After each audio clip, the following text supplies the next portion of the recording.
George, welcome to Countdown. Now listen, I must say I got a little confused because there's so many names come out of England, and when I first heard the record, I thought it might have been Young Guns doing Wham. However, it was Wham doing Young Guns. So can you just tell us how you and Andrew got together? Basically, we met when I was 11 and Andrew was 12 at school. Right. And we became like... And where was that? That was in Bushey, near London. Right. And we became like best friends straight away and stayed together until we left school about a year and a half ago. Then we went on the dole. We'd already been in a band together, but we just kept writing songs, and when they were good enough, we got a record contract, so that was last year, and released...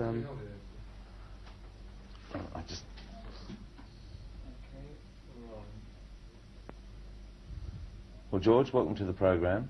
Now, I have to admit, with all the English names coming in and out of the charts, when I first got the record, I thought it was Young Guns doing Wham. However, it was the other way around. So can you tell us how Wham got together and how you and Andrew got together? Yeah, well, we met at school when I was 11, Andrew was 12, and we stayed, you know, close friends until we left school about a year and a half ago, 2 years. We kept writing songs, and then when they were good enough, we got a record contract last year. Were you writing songs when you were at school? We were, yeah, because we started a school band when we were both about 16, right, which fizzled out after a year, because people didn't turn up for practices or concerts or whatever. So where was the school? The school was North London, right, a place called Bushey. And we just kept writing songs from there, yeah. So how did you get a record contract then? I mean, how did you sort of make London notice Wham?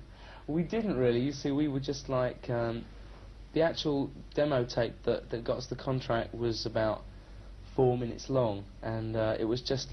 we did it for £20 in Andrew's front room to try and get someone to give us... You know, because we had no money being on the dole. We wanted someone to give us the money to make a proper demo. Right. And we got a contract off it, which like we were really amazed with Innovision CBS. So here we are, a year later. So how many songs had you written before that time? I mean, did you have a band that you performed and... yeah, there was one band that we performed with, as we said, but no Wham. I mean, Wham came about after the contract. So where did the name come from then? Well, I think it was Andrew, actually. Originally we were in a club dancing, and we were kind of doing this like formation dancing and having a laugh. And Andy started shouting something about Wham, Bam and all this, you know. And we thought it'd be a good name for a group, and then we threw it out the window. We thought, no, got to think of something better than that. But eventually we came back to it because it seemed right for what we were doing, you know. Right.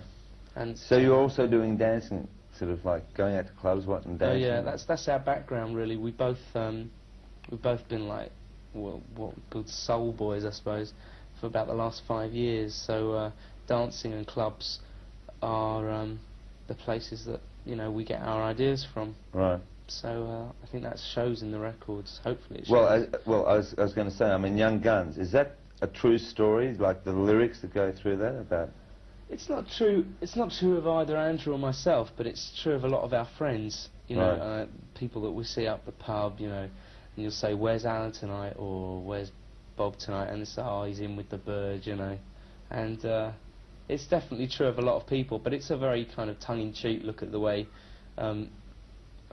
you know, young boys look at being tied down.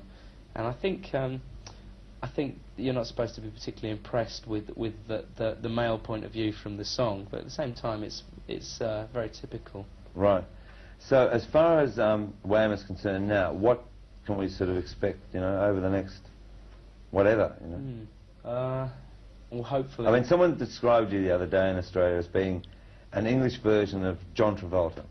Oh, I don't know about that. No, I haven't got any white suits in my cupboard or anything like that.